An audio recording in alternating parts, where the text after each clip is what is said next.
Selepas 9 tahun menyewa, Aina Salsabila dan pasangannya akhirnya memiliki rumah pertama mereka.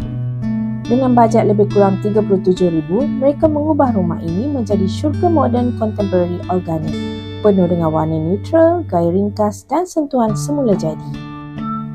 Tanpa pereka dalaman, Aina dan Badrul bergantung pada Pinterest dan imajinasi mereka. Saya menghabiskan berjam-jam mengumpul idea cerita Aina. Setiap pilihan mencerminkan jiwa mereka. Hasilnya rumah yang tenang, fungsional dan penuh harmoni.